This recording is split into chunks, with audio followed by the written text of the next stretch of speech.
Welcome to the collective. We are one. We are miners.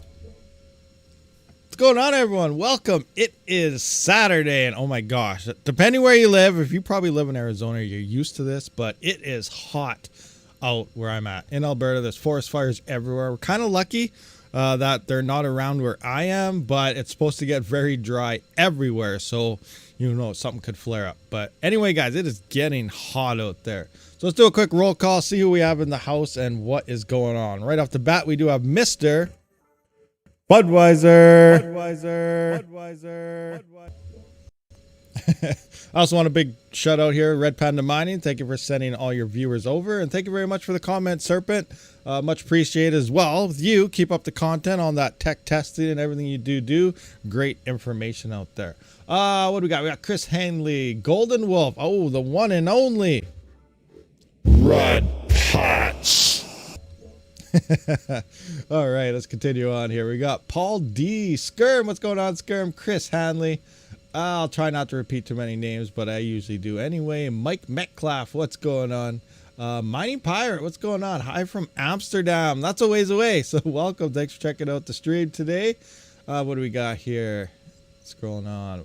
Crypto Perks, welcome. What's going on? Midnight Marauder. Ooh, what's going on there? Ninja Kid, Golden Wolf.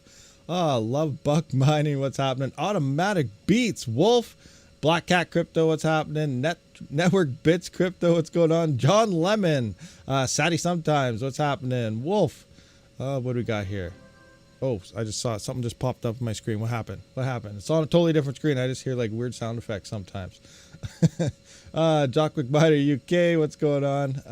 What do we got here? Alteric, Atapetite. I think I said that right. I'm not 100% sure. Sling Buzz, what's going on? We got the countdown from Red Putts going down. Oh, it just jumped on me. Mark Mara. Fully Electric, what is happening? What is that? Shilika's Paragale something. I don't know. I butchered that for sure. Arcs Crypto and Mining, what's going on? Welcome. WPG Secure C. Remember, we only go by Secure C here because we're probably not 100% able to say that last word. Anyway, so what's going on, guys? It is Saturday.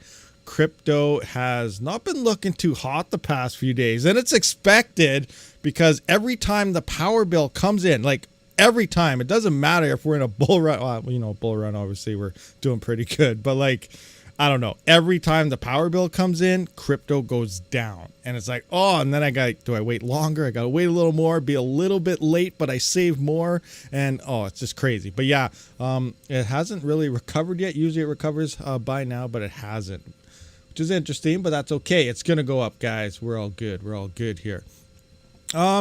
Not other things too much going on here. Have you guys heard about the Ethereum outage? So it happened about 2 days ago. So we know what's going on. We got all the ERC20 tokens blasting all over the place. You know, you got your Pepe, your Mong, your, I don't even know what other coins popping out all over the place. You know, these meme coins, which is they're absolutely nothing, garbage, pretty much pump and dumps. And that's all they are, in my opinion. You know, if you made some money off it, awesome.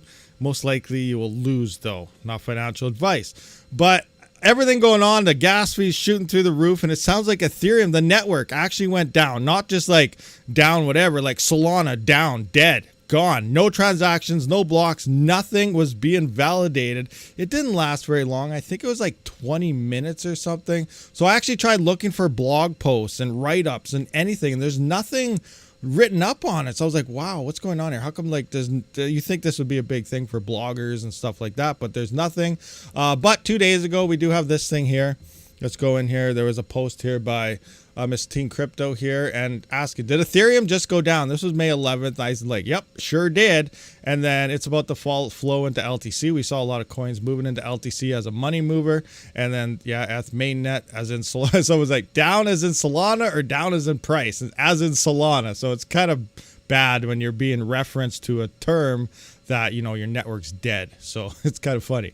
Anyway, scrolling through here, and this guy here says actually it was a 25-minute hiccup no problem, I guess. So the actual entire chain went down for 25 minutes. Now, it's not just here. A lot of traders and everything was posting it all over the place. Nothing's going through. Everything's pretty much paused, halted. Nothing was happening on the Ethereum network for 25 minutes. Now, it's nothing well, for Ethereum, this is a big deal because that's 25 minutes at like 13 to 15 second block times. A lot of money and all this meme coin and stuff is happening very fast on Ethereum. So, a lot of money was kind of tied up here for 25 minutes. It's crazy. This guy says, my node lost interest for a bit. So, yeah, hope so. Biggest scam coin ever. That's hilarious. And then obviously we have all these, hey, this will fix it. That'll fix that, yada, yada. There's something else in the comments here that was pretty funny.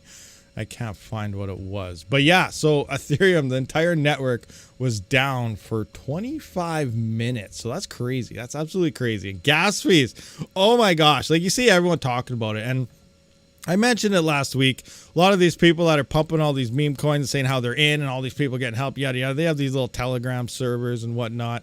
And so I was like, okay, I can see what they're actually saying here. And there is no strategy to meme coins. And this is why we're seeing Reddit, Twitter, everything just posted with all these stupid hashtags of these meme coins. Now, if you're into it, like I'm not trying to offend you or anything, do your own thing. Maybe you can make some quick money here and there, but most of the time you're probably not. But the whole strategy, here is the meme coin strategy breakdown in a nutshell. You find a coin, you tweet and talk the crap out of it, and hopefully everyone else retweets it, and that's it. That's the whole marketing thing. It's a quick pump and dump. That's all that's there.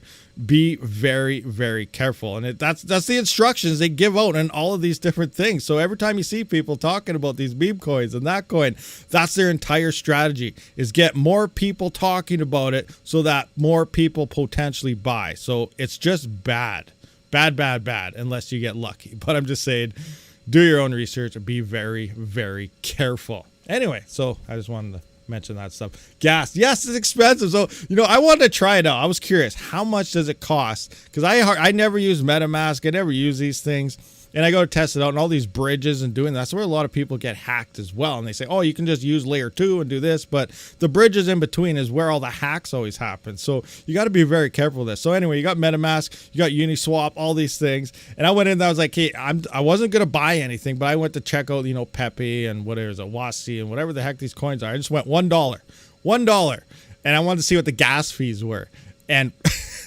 to swap $1 into one of these coins, it was like $60 to $100 depending on the time you do it. $60 or $100 just to do a swap to get $1. So that means you need at least $61 to $101 to get $1 worth of one of these coins, because obviously we know the merge did not fix any gas fees. We all knew as miners, the whole thing was to pull the miners off the network, had nothing to do with fixing gas fees and so on. Eventually, they will fix it. Now, they could have fixed it when it was still proof of work, but they decided not to. They just wanted, everything to look how bad mining was, and they'll fix it in POS. Now, it would work exactly the same, but they still have not fixed it. Hopefully, they fix that sometime, but still, it's not looking good. Now, you guys didn't. Obviously, we know all about ETH. It's a huge blockchain. All these things are being built on it, but this could hurt Ethereum. And I haven't heard them yet, but you got to really think. Other Ethereum started the whole DeFi thing, and everything started being built on it for this.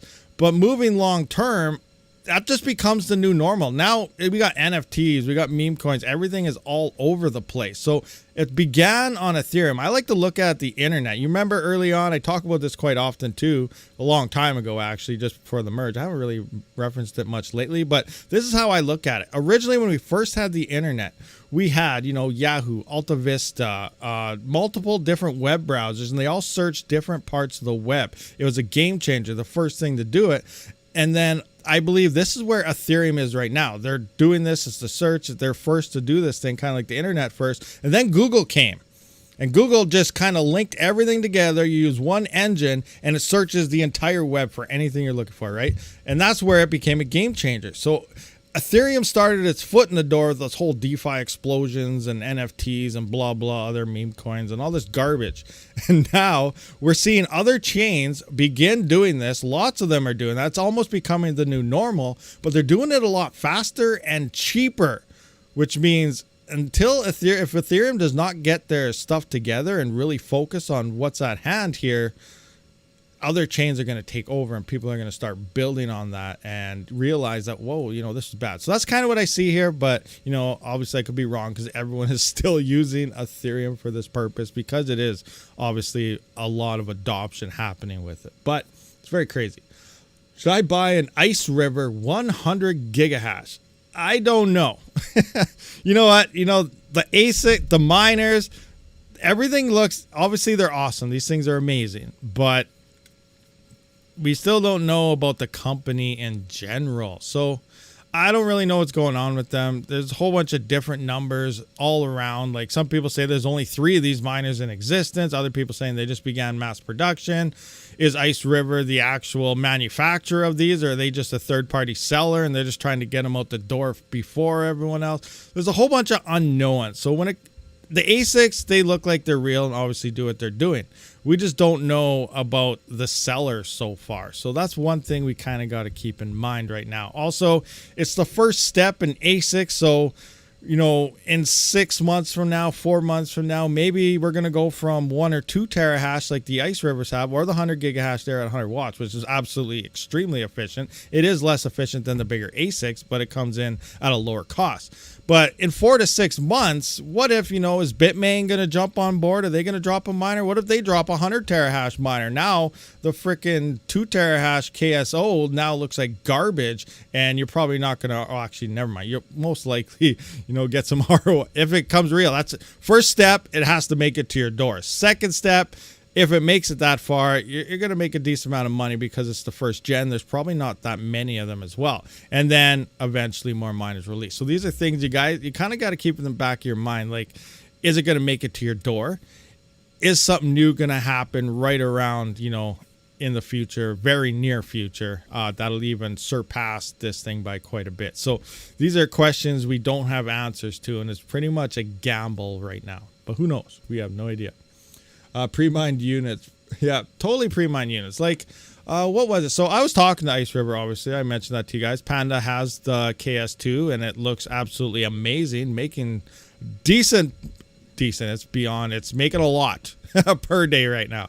So I talked to them, and I was asking them, like, what's going on? So they told me that the batch 1 is already out. That's where we're seeing all the hash rate coming from. Batch 1 is released. Now, it's not released to the public. It's almost like what we see with insider trading, background stuff. So they said early investors and stuff like that was part of the batch 1. And those are all out on the network, and the people that did that agreed for testing. So it's in testing phases as well as bought and sent out to early customers that even knew about it. Now, how legit that comment actually is, I can't tell you. I'm just telling you what they told me. And now batch 2 is what all these pre-orders and stuff are supposed to be in for next week. Now they said own node mining will be supported in their next update, which is supposed to be coming soon. They're doing a whole bunch of things here. Point it to any pool you want, solo mining to your own node. All these things are supposed to be a possibility very, very soon. But it does sound like batch 1 has shipped to early investors and early people like that, or it's just them mining on themselves saying that. If you look at Casper Pool, actually, let's take a look at this. Look at Casper Pool. Now, depending where you get like some information, like some people have been telling me there's only like 3 units that are actually available. I find that very hard to believe that there's only 3 units in the market. Because look at this right here, 12 workers, 23 terahash. That is a little under 2 terahash per worker. 24 terahash obviously would be that. Here's 12 KS2s right off the get-go. We have 11 workers, 19 terahash. Freaking 11 workers, 19, 10 workers, 17, 9 workers, 17. Now, sure, maybe someone's doing a proxy on all this, but we can see at least 50 of these miners sitting on this one pool right now. And then we get to actually, now look at this. Look at the next one down. One miner, 1.7 terahash. Now, all of a sudden, we get to 264 gigahash at 87 workers. We can see what's going on. All these right here are 100% these ASICs. So saying there's only like 3 or 4 in the wild, I really highly doubt that, because look at these numbers. Sure, you can try and spoof it with proxies and stuff, but why would you do that? You could. I don't know, but look at this. 399 workers, 81 gigahash. 1 worker, 1.7 terahash. Like, wow. So obviously these miners are, so this must be all those early investors and stuff. It's funny that they're all on the same pool. You know, okay, let's all get our miners. We're all going to talk to each other. We're going to point them at the same pool. Or it's the same person, and they have multiple wallets, and they're just mining away with multiple machines. So, you know, a lot of uncertainty going on here. And that's just the one pool. I believe there's some on other pools as well. But we can kind of see the numbers there. They're not lying to us. That is freaking crazy. Now, that'd be awesome if they do open up the solo mining support.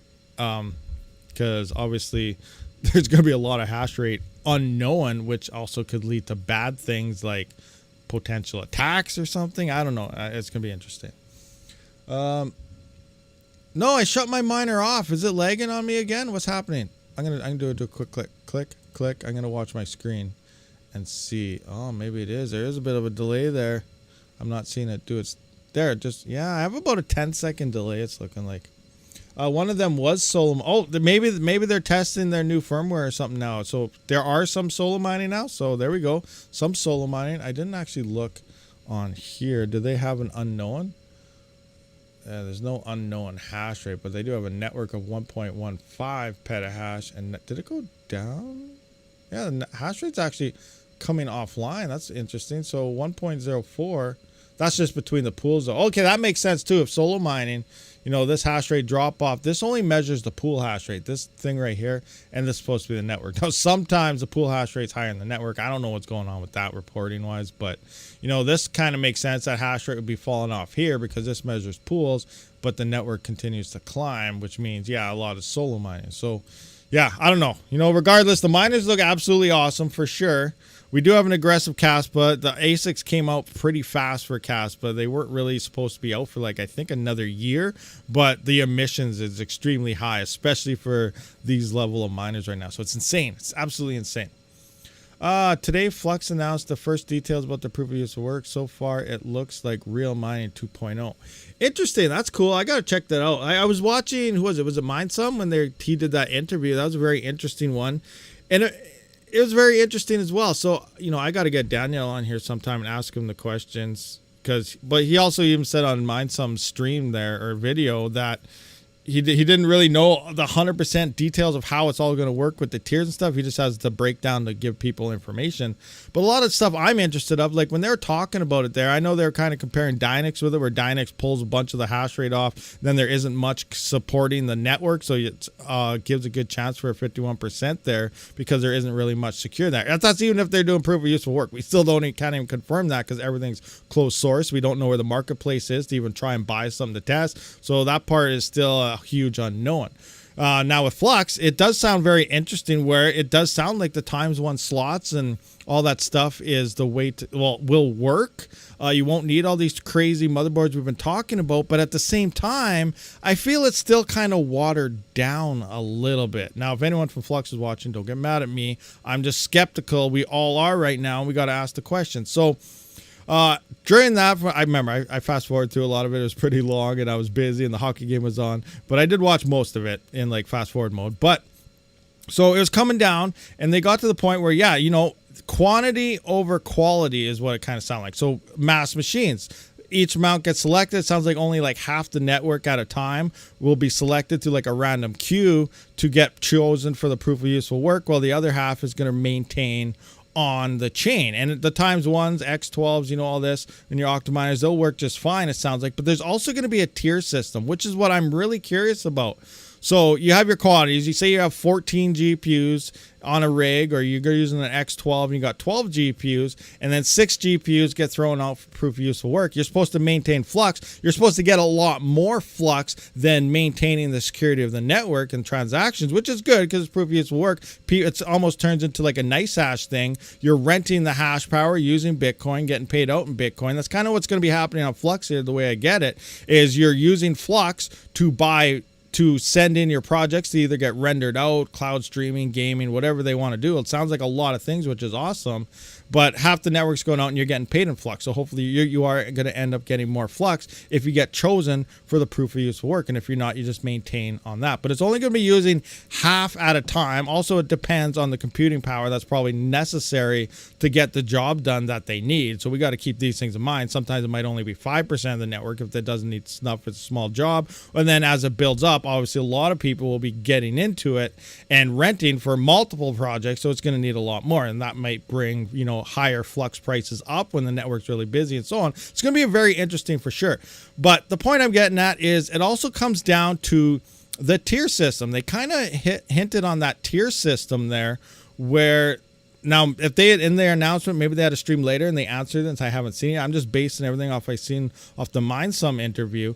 Is the tier system means the stuff with the higher grade, the stuff that we are talking about for pure proof of use work, the higher end CPUs, the full PCI lanes, the times 12s and times 8s on multiple motherboards, you know, the more expensive, smaller rigs to really do it. And obviously you're going to get a lot more performance out of it. So now you have a tier system, and maybe depending on the type of hardware you're using, you know, a lot of small jobs spread out on the times ones can do a bunch of things, obviously, but you know, it might not make as much base because you're probably going to have to pay a lot more as the user going in. Okay, I want this AI chat GPT 2.0 rendered on Flux, right?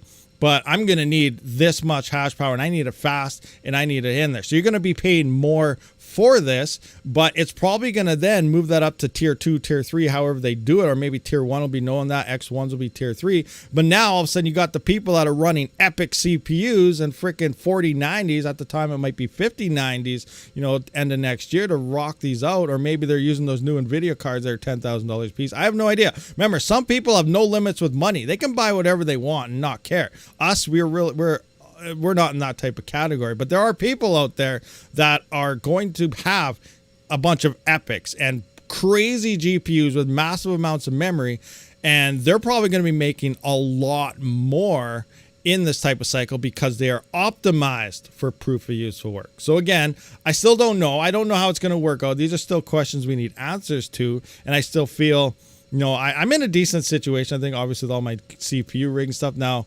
depending on how much it ends up making and stuff, and how the halving events will come into this. Because remember, now we're almost turning Flux into a marketplace where we're going to see an influx of potential Flux from users renting this stuff to do their projects, and then obviously that'll boost more Flux onto everyone. So it does sound cool. It's awesome. It's greatly needed. If it can do what it's planning to do, and it is going to be absolutely awesome, and definitely we'll see a price surge in Flux with it all. But we still have to wait for it to happen. We still have to really know what we want to do with our rigs and so on. So it's going to be interesting for sure. But again, I still don't know how it's all going to do its thing. We have to wait for that. Fully electric. I can't wait to play with my new Asus WC C61E Sage. What the heck is that? I don't even know what that is, but it sounds cool. A couple other things. So let's talk a little bit about JazzMiner, the X16Q. We know, we kind of confirmed it. Fully Electric was telling me a while ago, and last stream or the week before, I can't remember, maybe it was 2 or 3 weeks ago now. It has been confirmed that the X16, it will have dual mining support, so it will mine ETC or FW, anything it supports, ETH hash and ETC hash, as well as ZIL mining. So Jingle Mining confirmed it again in a live stream a couple days ago. I caught the end of it. Well, actually, it was already done because I always miss the streams because they just pop up out of nowhere, and all of a sudden I get a link to them. Hey, check this out. Okay. Well, I wish I would have been there when it was live, but I wasn't. But so that happened. It sounds like it's confirmed again, straight from Jingle Mining, who is a dedicated and the main reseller of straight partner right across of Sunloon / JazzMiner. So they are their main thing. So everything you can get from them is legit, and it sounds like it is dual mineable. The other big thing, which was very interesting, if you have a current JazzMiner X41U, they have the Z's now. I never tried that one, but the Z's, and then also the X4Q, which is the quiet version. We know they take anywhere between, depending on the size of the DAG, 22 minutes to 33 minutes to fire up and begin mining. It sounds like it's turning more into like the iPolos, where it only takes like 3 to 5 minutes. So that is very interesting right there, is that it's going to boot up very, very fast. So that's awesome as well, especially for changing pools and doing other things. And that's probably the other big factor into the ZIL mining is because it's turned into Apollo. So I imagine everything that's kind of geared for the Apollos, whether it's the special Stratum port or, Crazy Pool has a special worker name you got to put in there. But what it does is preloads the DAG early, so they're ready for that. So I imagine it's going to be the same thing there because it's loading those DAGs so much faster. That's what's giving it the ability to mine ZIL at this point, because previously it probably missed it or something like that. So that's interesting. And also, obviously, it's got 8 gigabytes memory, the largest ASIC FPGA type style miner out there, even more than the E9 Pro. And then it's also the most efficient miner that you could possibly get your hands on to date once they do release. So yeah, great information coming on there. Another thing, JazzMiner is working on a script miner. JazzMiner is also, so this is funny. I kind of posted this in Discord. If you're not a member of the Discord, be sure to check it out. So check this out. Check this out right here. So I'm just going to open, I'm going to go back into this, bring this picture up. Where's my picture? How come it's not popping up? Why won't it pop up over this? There we go. So can I get zoom in here? So this is funny. This is hilarious. So I asked. So remember we kind of leaked it. Fully Electric told me that they're supposed to be releasing a BTC miner, and the BTC miner specs allegedly are absolutely insane. Like, I don't know. The efficiency is like 200 times better than any Bitmain miner, and it's very interesting because Bitmain has JazzMiner has always been better than Bitmain when it came to efficiency of their miners, and now they're going to release a script miner and potential Bitcoin miner. So Bitmain may be in trouble. Now, Bitmain's rich. They're not really going to be in trouble. They got massive support from farms and everything, but it's interesting. This may open up the gate for a lot of home miners. But anyway, someone here asked, will JazzMiners release some BTC miners? And then they quoted and says, we don't have news for now. Please stay tuned for further updates. Remember, rumors are flying that it's coming. That here I replied to it and their thing saying, please stay. And I said, silently confirmed, would have been a straight no if it wasn't happening. So I thought that was kind of funny, and it kind of makes sense. Either you are or you're not. If you might be making it, you want to keep it a secret. I can't confirm that at this time, right? Or you're not doing it. You could just say, nope, that's not happening right now or something. So, just kind of avoiding it and saying, wait for future updates is almost a confirmation that they are making this. Now, again, I can't say with 100% certainty it's happening, but we kind of know how the marketing thing works. And I can probably expect a JazzMiner Bitcoin miner coming sometime by the end of the year, early next year. We'll see what happens. But right now, I think their next focus after the X16s and the ETC Ethash miners is that script miner. So that's going to be very, very interesting there. Anyway. Oh, what? There's an ad? No, I didn't hit any ad. There's an auto ad thing on. I didn't hit no ad. So what did we miss? Everything I just said? Fully Electric. If RabidMining is coming, but they don't want Bitmain to do anything before they release it. That makes sense. Which one? The script one or the Bitcoin one? They don't want Bitmain to do anything. Now, Bitmain is going to drop script miner on, especially if Hashblades and the JazzMiner comes into the game here. But yeah, for the Bitcoin thing, I don't know. Bitmain just released, what is it, the S19J Pro Plus, which is probably one of the most budget-friendly miners ever. Currently. Now, obviously, once the bull run hits, these things are going to be jacked up in price. But right now, what is it, 117 to 122 terahash, and it's only like, I don't even know how much it is right now. It's $2,000, maybe less. Maybe I can't remember off the top of my head, but price to terahash is pretty darn good. But it isn't the most efficient miner, but it's pretty close. It uses a couple hundred watts more than something like the S19 XP, but the S19 XP is also like $4,000 or $5,000 more for that 140 terahash and 300 watts less. So yeah, it's crazy. It's absolutely crazy. I have found ChatGPT pretty useless from trying it when I help to write code, especially bit streams. Oh, you write bit streams? WX2, are we talking about the same bit streams here? Like FPGA bit streams? Is that what you're referring to? Or you like you probably bit streams are for all sorts of things, but that's just what I'm used to that term with. But that's cool that you know how to code and stuff. That's awesome. I wish I knew how to do anything like that. Can you help with the settings for dual mining Ironfish Dynex with SRB miner and Hive OS? Dual mining Ironfish and Dynex. I have not tried that combo ever. That would be interesting. Aren't they both core based? I don't think that'd be worth it, would it? I don't know. We'll see. Maybe. So I was going to do a video on this. I haven't yet because I'm not sure how to present it. But we're going to get a little insider quick information on a new way to kind of boost your farm's potential. Now, it doesn't really make sense yet because I don't really know how to go about it. But, you know, I'm very limited on power. I only have the 100 amp panel and I have two 30 amp breakers in that. And my lines are underground and the post is fairly long away that we're gonna have to do. It'd just be bottom line, it'd be way too expensive to upgrade to a 200 amp or something for my house, right? It's gonna cost me like $30,000 to $60,000, and I don't think that's really gonna be worth it for where I am, especially if we end up moving in a couple years or something. So, you know, I was looking at other alternatives. I'm like, how can I maximize my profitability? And I know that's on everyone's question, right? How do we maximize our mining profitability? Now, we're not taking into account the cost of equipment. I always say, like, when it comes down to efficiency, because we want to get the most amount of hash per watt of power used. That's why I always scream efficiency is king, especially when it comes to bull markets. Yeah, prices are up, so's the hash rate on everything. Yeah. Can you get Gunner? So's the hash rate and everything. So efficiency always keeps coming key, because you're making less coins per day, per hour, per whatever, as hash rate increases. So we need efficiency. So I started breaking things down. I'm like, hey, what is the most profitable per watt of power? And I don't mind paying extra money to maximize profitability. So I started making a new spreadsheet.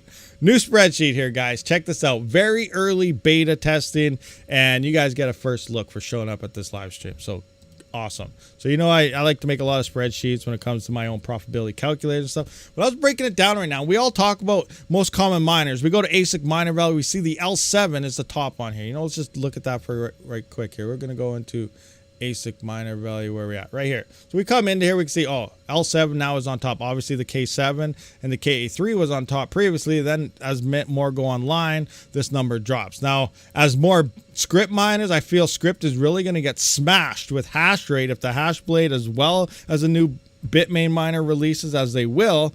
And if Jazz Miner drops it, we're going to see an influx of hash like crazy. So we're going to be dropping L7 probability a lot. But we're keeping it as is right now. So right now, we look at this, the L7 9.5 gigahash, which is the most efficient version. Yeah, you can get the 9.3, 9.1, 9, 8.8. But they all use the same amount of power. So you're losing efficiency and hash rate there. Now, it does sound like with HiveOS firmware, not sponsored or anything, you can get the cheapest model and still get your 9.5. I haven't confirmed that, just things people were telling me. So I don't know.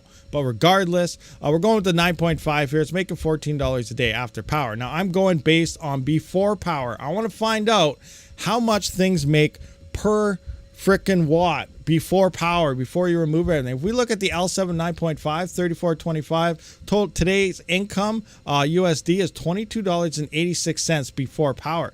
That is making you 0.006674 cents per watt of power used. And we can see here, we got the S19 XP. It's $12.40 right now, depending on the Bitcoin coins that are popping up and stuff. That is 0.004119 per, 3,010 watts for the XP here. We got the X16Q. Look at this. It's only making $4.85. We look at this, people are like, oh, that's only making $4. That's only making $4. But look at this, 0.007698 per watt. It's making more than this per watt. That means, let's take for an example, let's say we're using 3,425 watts like the L7. Now, how much would this thing be making comparison to an L7 at the same amount of power? Remember, I'm trying to maximize my profitability per watt so I can maximize my entire farm's money making per day. And I have no issues spending little extra money to do so because I am power limited like most residential miners out there. We don't have massive amounts of cheap power. We can just buy whatever we find for cheap and then throw it online, and it doesn't matter. We need to maximize our profitability here. So I'm going 0.007698. Now I'm timesing that by 3425. I'm now making, with Jazz Miner's X16, for the same amount of power, I'm making $26.36. I'm making more than an L7 is for the same amount of power. So I would probably go with these over an L7 or something. This is what I'm kind of point out here. Now look at the 7950X. We're actually at 0.008, which is more than the X16. It's only making $1.07 per day. When I did this a couple days ago, prices are up and down, so I think it's actually a little higher in this now. But we're making 0.008. That is almost double of the S19 XP. You know, we're about 50% more than an L7 per watt of power. Look at the Epic 7742. We're even more than the 7950X at 0.008831. So let's say we have a bunch of Epics now. So now we're talking my talk. CPUs, Epics, let's do this. So we got 0.128831. And we're going to times that by 34.25. I am now making $30 a day, $30.24, $8 more than an L7 at the same amount of power, maximizing my profitability per watt. Now it's going to cost a little more and stuff to do this, and I know we're going to go bull run. So that's why I kind of was talking about everyone's in a different financial situation depending on your power price. We look at the L7. We know script's going to be there. Dogecoin is most likely going to pump a lot more again. Litecoin does have a halving. It doesn't really affect the profitability, but we also have more miners coming online. This is where doing your own research also comes into play for certain aspects. L7 is not going to be a go-to miner, even if you can find it for cheap, because I do feel there's going to be a huge influx dropping this profitability. And L7 might be making half this in the next bull run, even though everything is pumping. So it's going to be interesting to think about that. The E300 right now, until the KS, right now the E300 is probably the top miner to have in your arsenal, because it is making $4.52 a day at 503 watts. It's actually 0.008986 cents per watt of power used, making it right now the current most profitable miner you could have in your arsenal. Until the KSs do drop on the network, obviously, and then hash rate and fluxes on Caspa. We still have yet to wait for the Radiant bitstream to release on that, making to see how well that'll do. So I'm actually curious, because I do have to send this E300 unless I choose to purchase it. I really want to buy this thing. And if you want one, obviously I do have discount links in the description, but I can't afford it. I'm getting nailed with a massive, I got to sell half my crypto sometime today because I'm getting nailed by like 4 or 5 bills at the same time, mortgage and everything. So it's coming out of my ASIC fund and ASIC and CPU fund that I was really building up to get some nice next grade equipment. And that's going to put me on hold for another month or two here. But yeah, I'm on a strict time limit here. I do want to get this thing, and especially once Radiant hits. But I am going to mark it down, because I do have this thing for about a month. I'm going to mark down the exact amount of Caspa I get out of it, unless I do decide to still purchase. That's still an option out there, and I'm probably going to do it, but we'll see what happens financial-wise. But I'm going to mark down all the Caspa I make for this. I might say that when Radiant comes, and if that looks better, obviously I'm just going to swap to Radiant, RXD, and write all that down. Then I'm going to wait for the bull run. And I have an idea that this thing may ROI itself in probably a month or less, depending on what the price is, the price that happens on any of those two coins by the next bull run. But that's where the short-term thinking, we look at this now, it's looking like, oh, it's a 3-year ROI or something like that, right? But, you know, we mine it right now before all this stuff slams onto it. And then in 2 years from now, you know, say the price goes to 10-cent Caspa or something, 15-cent Caspa, the ROI was extremely fast. That 1 month covered the entire cost of the machine because of that price increase moving forward. But looking at it right now, per watt, I'd almost load my farm up. But we also have this thing here of how is RXD going to react to FPGAs, and is ASICs going to come out for that? These are other things of doing your own research to realize this. So I do want this thing, and I definitely want to get more of these two right here, because we can just see the performance per watt is very high. Now, I did look at, you know, if you guys saw that video not too long ago, why is CPU mining more profitable than GPUs? And it's because the CPU coins aren't paying that much. It's like a little over 100,000. Was it almost 200? I think it was only like a little over 100,000 between a lot of the CPU coins per 24 hours. Obviously, the GPU coins are almost a little over 1 million. So it's a huge difference in how much it pays. But there not too many people talk about CPUs, and there aren't too many CPUs out there on the market. And then obviously if any hash rate comes in, it won't take much to drop down that profitability. But we always say, oh, next bull run, Flux will hit this, that'll hit that, that'll hit that. But you know, that's going to happen to everything. Yeah, next bull run, GPUs from now, which is looking, it's almost the worst. If the Bitcoin fees go up a bit more, actually, I think I did this at stock, but if the Bitcoin fees are up high again, you know, it makes the RTX 4090 the worst per watt performance GPU you could have. And it's actually one of the most profitable GPUs you could have in your arsenal right now, which is kind of interesting to think about. But yeah, coins will pump. Will they hit the levels needed? Because there is so many GPU hardware out there. It's the worst performance per watt that you can currently have mining.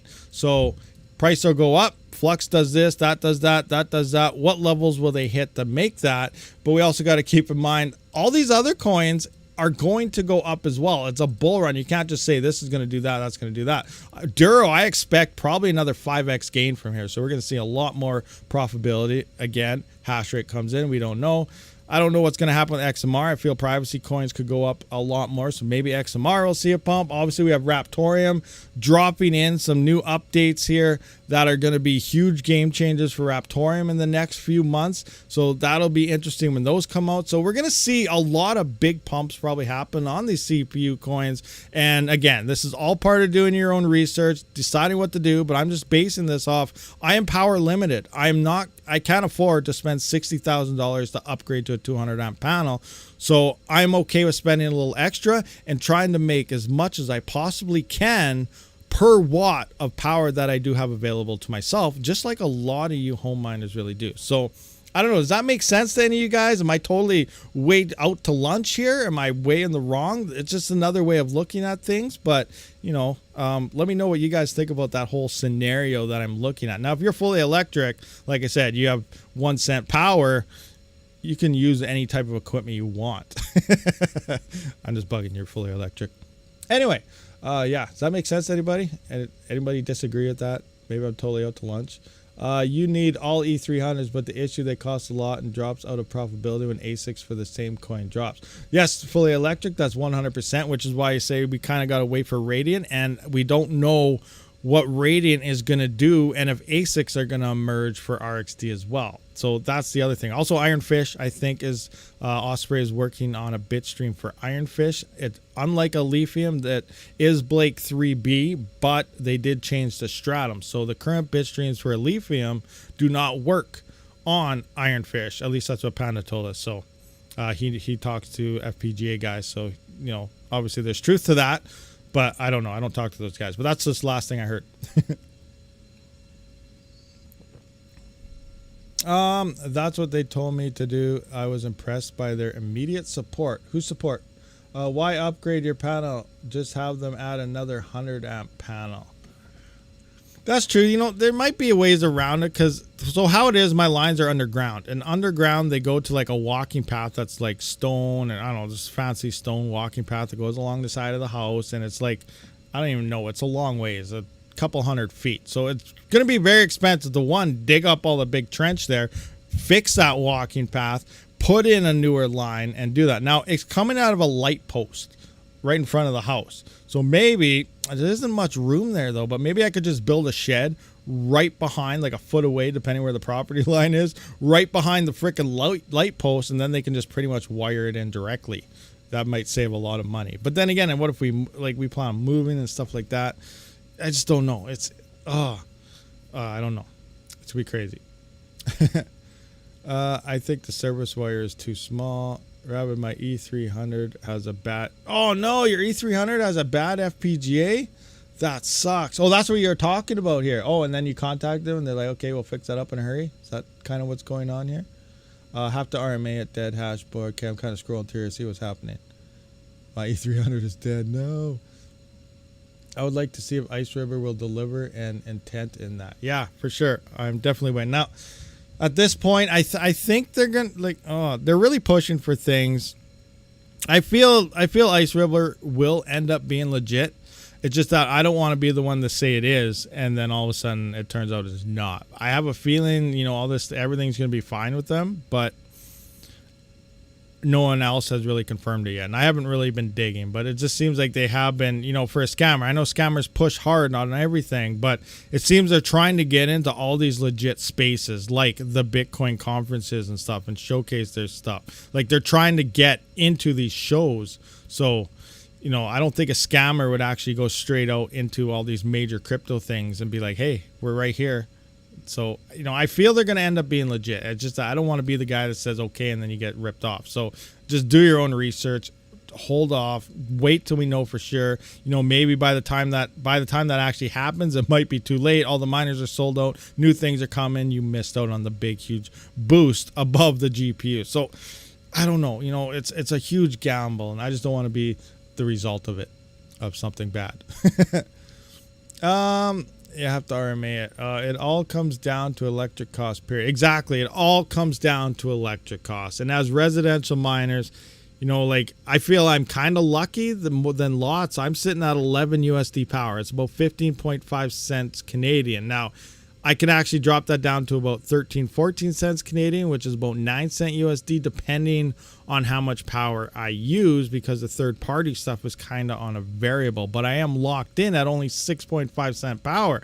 But it's the third party fees that really destroy my power and put it up. Now, like I said, I feel I'm better though, because I'm around the 11 cent mark when the bill comes in per kilowatt hour. But there's a lot of people out there at 15 cents, 20 cents. I feel that's probably where the majority of a lot of people's power are, is in that 14 plus mark. And that's why I say, you know, it comes down to, we need to make the most amount possible per watt of power that we have used to us.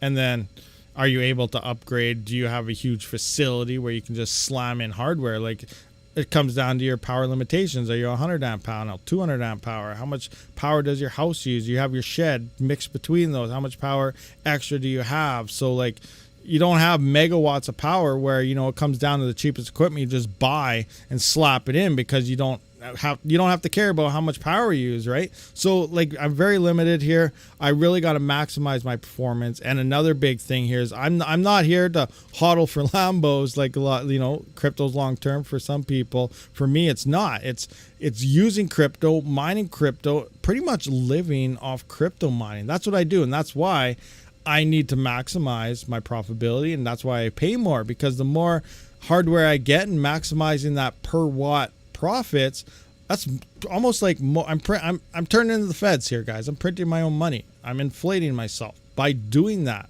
Long term, it's giving me more daily spending cash in theory. Does that kind of make sense to you guys? I use my crypto for everything: groceries, mortgage, bills, all of it. I'm constantly using my crypto, constantly. And that's why I say, these are the rigs I get. This is what I buy. I don't mind this to swap to that, hodl that, do that. I'm nothing like that. I'm crypto for its purpose, undermining fiat and using it for daily things. It's given me the ability to actually be home and make videos for you guys. That's what I'm not making the money off YouTube views or anything. It's very small compared to what I get through my mining. So yeah, very interesting there. That's just my point of view on crypto mining. Can we imagine a world where all the world's power is free? How would crypto mining look then? That'd be very interesting if all the world's power is free. Would that ever happen? No, because what kind of market? The powers that be are not going to make money giving everyone free power. Even if they're making it for free and doing all this for free, they're still going to charge. So obviously it's just not going to work that way.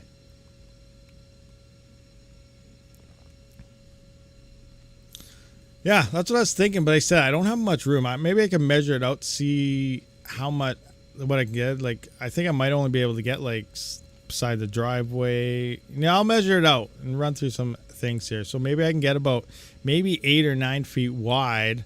Then if I go up to the house, you know, I might be able to get about 40, 50 feet long, 8 feet wide or something. That might work okay. It might make a decent wind tunnel for a low-end fan and a top-end blower fan, too. But yeah, I know I'll have to measure out and see, because yeah, that might be the best way to go about it. But we'll see what happens. You know, all this stuff still costs, even wood and everything to build this thing is getting pretty expensive. I can't really afford extra things, right? Because like I said, I'm living off my crypto and stuff. I'm pretty much doing everything bare minimum at this point. But I'm able to be home all the time, so I'm okay with that. I don't need fancy things. I find it amazing your fully living off crypto on a monthly basis. Yeah, it is. That's because I'm very picky on the way I mine, on how I mine and what I mine. You don't just go out there hoping this is going to pump, getting that, holding your bags, doing this. Like, that's why I'm always constant. That's why I have my spreadsheets. That's why I have everything on. I'm looking for the maximum profitability that I can get per watt of power that I'm using. And that's why I'm doing it. I'm buying, I'm not buying, but I'm selling and stuff constantly all the time, looking for the cheapest transaction fees. I'm trying to maximize. It's a lot of work to really do it, but it is working. So that's just how I'm doing it, right? You know, that's why I'm looking into things. This is the channel about my crypto journey. It's not about your guys's. I'm just trying to give you information on how I'm doing things and how I'm seeing things and trying to maximize the profitability of what I can get for the limited power and stuff that I have as well. And it seems to be working so far, even in down markets.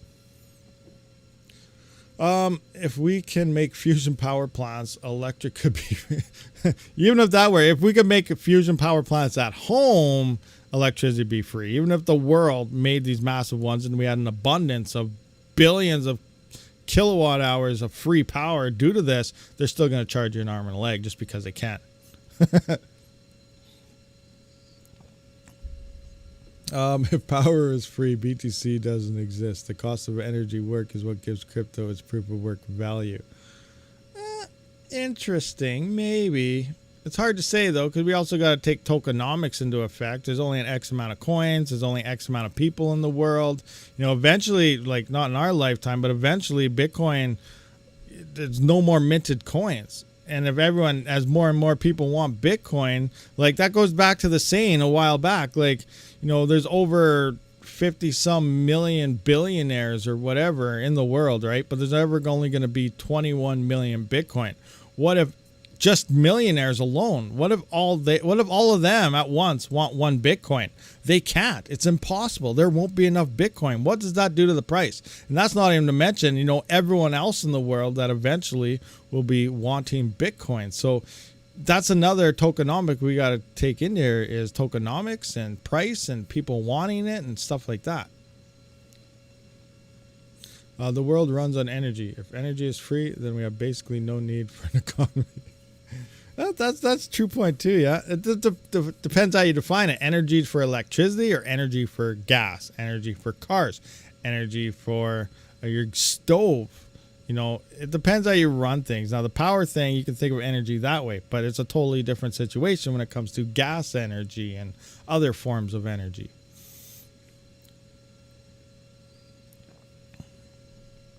Have you tried DoorDashing or Uber Eats? We don't have that here, but do we have Uber Eats here? I don't know. We have Skip the Dishes. I think that's the same form as DoorDash. So, but no, I never tried any of those. I thought about it sometimes, but I was like, yeah, I don't know. We'll see. I'm too busy to looking into what I should mine. What should I move to? What should I stay on? What should I not stay on? What should I do? Type of operation all the time to be doing all that other stuff. I run a farm. Flex 316 runs a farm. Awesome. We do. The Celty show. Anyway, as we look at that, let's take a look at hash rate NO. What is it looking like today? Oh, it just changed on us. So Novo what the heck button is that? All right. So Novo for the past 2 days out of nowhere just became, well, was the most profitable coin. It looks like we're back on Radiant now. The 4090 is hanging out at 43 cents after power at 11 cents per kilowatt hour. Got the 48 right. We got Nexon some 20 cents. 3090 Ti is 14 cents. Oh, so I don't know if you got. So we've been talking about Nexa potentially getting smashed by FPGAs and ASICs. They have the UTXO fork and stuff coming up. So I was talking to Osprey and stuff. We may have good and bad news depending on the situation you're in. So if you're a GPU miner, obviously there might be some good news here. Is it sounds like through talking with Osprey, because one thing to get down to it, you know, Osprey makes their own bit streams. If you missed that video, Osprey makes some bit streams. They send them into Team RedMiner and Allfather. Allfather then adds the bit streams into the miner, makes the miner, and then ports it back to Osprey, and Osprey makes their firmware, and then they upload new updates. And that's why we can just swap on the dashboard, easy to use FPGA miners. And Retro Mike started that whole thing out, which got me to asking them about it. So thanks very much, Retro Mike, for still there, for pointing all that out. If I even got that part right, I think that's the way it's going. But it sounds like they did attempt Nexa a couple weeks ago, and it doesn't look like FPGAs have that much of a gain above GPUs in this matter. It is a little bit better, but it's nothing massive like we see with Caspa, 1 gigahash versus 14 gigahash in the E300. That's 3 FPGAs. So I think it's like 5 point something gigahash per FPGA at very low wattage. So it's nothing like a massive boost. So this could be good and bad. It could be good because we might not see obviously that huge spike coming into Nexa from FPGAs. I actually said, oh really? Because we're looking at the M2 multimeter, multi-miner, I guess, that has listed, that's the big thing. Oh, you can mine all these different coins. It's just an FPGA like everything else. So I said, well, maybe if you just implemented the bit streams and miners so you can swap to all these coins, it might also make it more attractive, right? And then they said, no, we only want to focus on profitability. So they don't want to add in stupid coins if it's not going to be worth it. They did add ETC in there, and it's still better than a GPU, but it's not better than an iPollo or a Jazz Miner, obviously, but it's still quite a bit better than a GPU. So it's in there, but it doesn't sound like Nexa's any leaps and bounds, which means we won't see FPGAs unless they do more tweaking. They are still going to look into it more, so we got to wait on that. But that might mean Nexa, depending on who's going to make these miners, it could jump straight to ASICs. Now, it's going to take probably longer, and I need an ASIC company. I think maybe it'll be Ice River Nexa ASICs. I'm just bugging you guys, just a kid. But, it might just jump into ASICs at this point. Maybe it might take a year or two, maybe by the next bull run, we don't know. But it sounds like it might skip the FPGA side because the performance leap isn't really there and might not be worth their while. So, that's still rumors, guys. I don't know 100% if that's how it's gonna work out, and they're still looking into it. But that's just the latest information I have about Nexa FPGAs so far. RabidMining, would they ever look into ZIL dual mining? I don't know.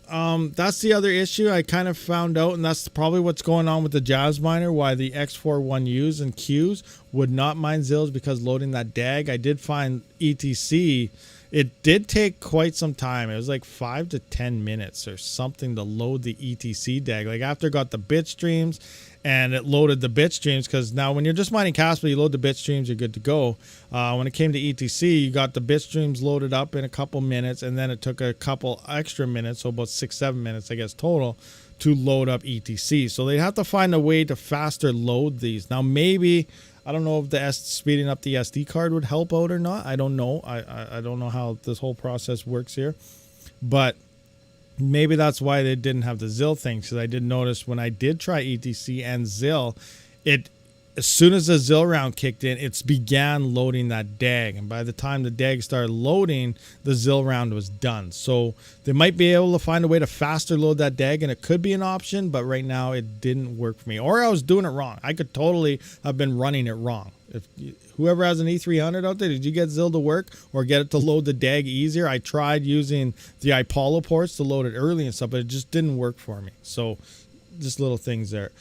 Conjure Bits, thank you very much for the 20 DKK. I almost want to say Donkey Kong when I see DKK. Donkey Kong. Did you guys see the Mario movie? That movie was awesome, huh? Anyway, Retro Mike Tech Royalties support chat.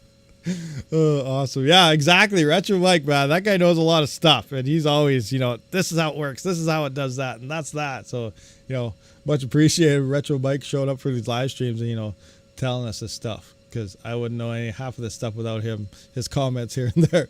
I got royalties every time Rabid mentions my name. That's where that came from. I see this out there. That's awesome.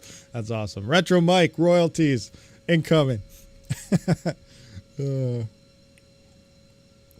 Jack Black was the best Bowser.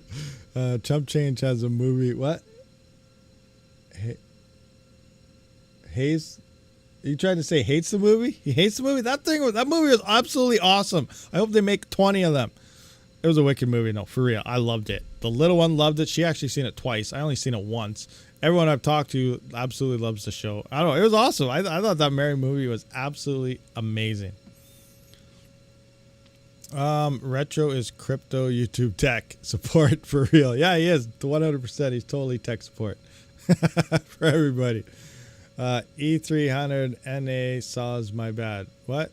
Tech bad. Thank you for the $5. Thread Ripper fun. Let's go. Yeah. So I've been speaking, you know, we just went through that sheet there looking at profitability per watt, and we saw the Epic, and I know we have the Threadripper funds going on, and I really want get my hands on a Threadripper or an Epic. And I was going through the ads there, and I found out that the guy doesn't ship to Canada. So just a couple hardware things I want. Like, I do want that E300. I'm not lying to you guys. I seriously want that thing, especially if it turns out the performance on Radiant will be good. I'm doing my own research. I'm not doing the research for you guys. Do your own. But my thoughts are, honestly, if Radiant looks good, we do know that Caspa is going to die for the E300s. It's still going to be good. The GPUs are going to obviously have to fall off the network first before these E300s do. Depending on power price, it depends how long that could take, as well as coin price. But the straight move to Radiant, as long as that happens soon and it looks good, is going to be probably good. I'm expecting a little higher hash rate on Radiant than what we're seeing on Caspa do that. So that means we could probably see around 20 gigahash, depending how you run it. I'm going to guess around the 15 to 20 gigahash. 15 on the low end, 20 gigahash on the high end. Some people think 25, but that's the numbers I'm guessing with for RXD hash rate. And we're going to be doing it around 500 watts. That's pretty crazy to think about. So we're going to see a nice leap there. And we have to wait, because the uncertainty here is, will ASICs emerge on Radiant after? And if these things start happening, what is Radiant going to do? Because I haven't seen anything in their Discord confirming that they would ever fork or not if ASICs hit it. And I don't think they'd fork if FPGAs hit it. I'm pretty sure they're aware that they're getting eyeballed and they're okay with it, but I don't know anything about the ASICs, or if anyone has ever been working on ASICs or anything for Radiant yet. So, Retro Mike, do you know anything about that? ASICs. What's going on with ASICs? Do you have anybody that's making an ASIC yet for Radiant, even though the bit streams are about to emerge for E300s? One sec. Huh? Almost done. I don't know. It's already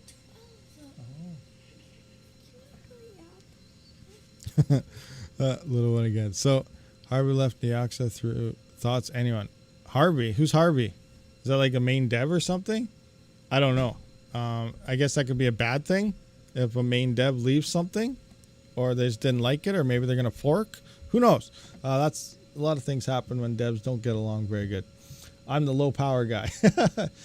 You should try compare 2 VU33 versus 1 VU33 with OC and lower power mode. 2 VU33. Oh, versus, I don't have any VU33s though. VU33 is the same FPGA chip that's used in the FK33 Squirrels, isn't it? Is that right? I'm starting to kind of learn these terms with the chips and stuff, but I think I saw the FK33s use the VU33. Is that correct? Retro Mike, is that right?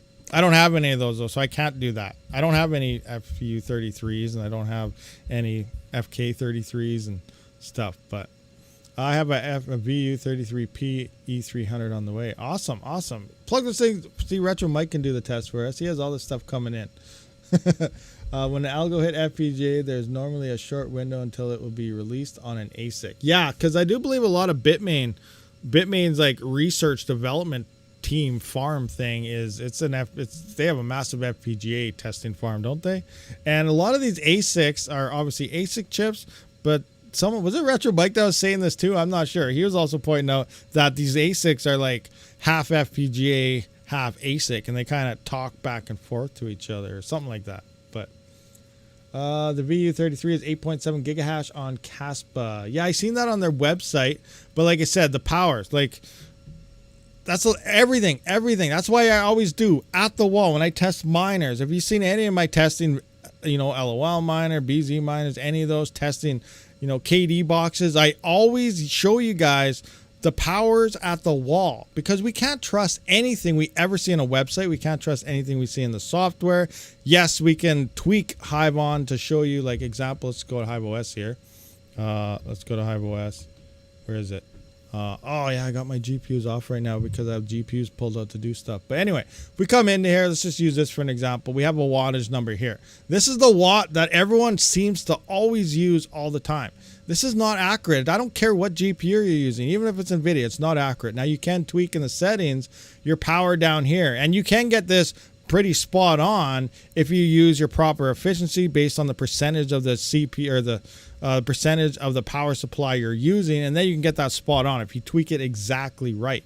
Yeah, you can get that, but this number here is still wrong. So we show you the power at the wall, and let's just take the Osprey as an example of this. Maybe they changed it again. We'll see. They changed this thing about 3 times since I first started looking at these Osprey things. So Osprey Electronics, let's go into here, engage. So we're going to go to this. Now what's it saying now? Okay, so now it's saying 200. Oh, throat's getting dry.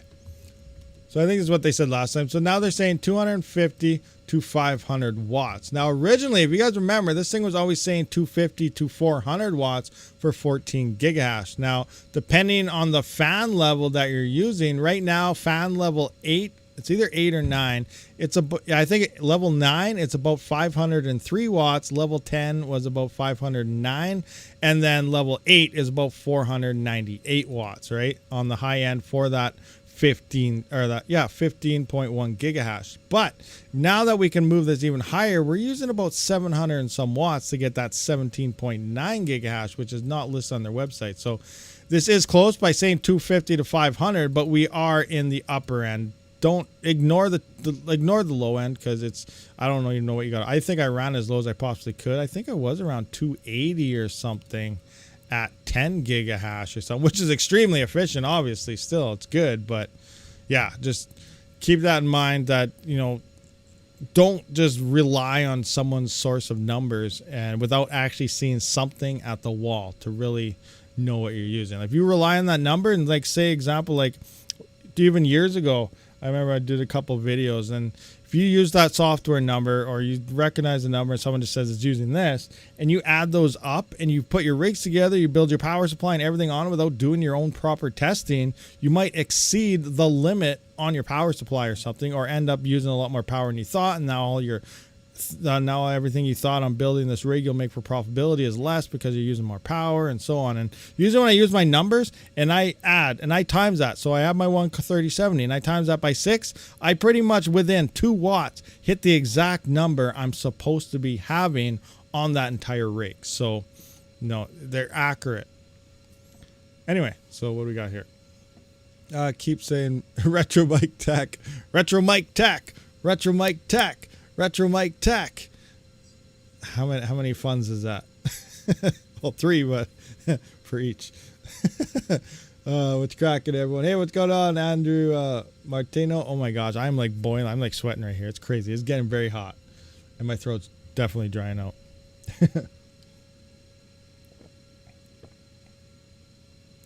Only reason I said is because 600 watts for 17.6 gigahash versus 797 watts with the one you have getting 17.9 gigahash. What? Who has 600 watts? Bot Life Gamer. What's going on here? What are we missing? Someone's getting 17.6 for 600 watts? Is that what you're getting? V uses 8.7. The short story is FPGA development boards are used to create ASIC's design function. Okay, there you go. That makes 100% sense for sure. Definitely, yeah. So that I always thought the same thing too, though. Like I didn't know the actual reasoning why, but FPGAs is the gateways for ASICs to flood in, and I guess that makes a lot of sense because FPGAs is pretty much like throwing on half the ASIC, or I guess 25% of the ASIC or whatever, and it's just continuing on the testing phase until that ASIC actually drops. So yeah, it's the gateways for ASICs to destroy the network. So anything I guess an FPGA hits eventually will get turned into an ASIC is I guess a safe way to say it. That's using 2 times VU33 miners they have. Interesting. 8 and 8, 16 point. Yeah, okay. Actually, no, I see your reasoning. Yeah, for sure. Okay, I totally see your reasoning. 2 VU33s. Oh, yeah, let's look into this. That makes sense. I see what you're saying now. Where's the VU33s? So that's the VU35, VU33. Okay, right here.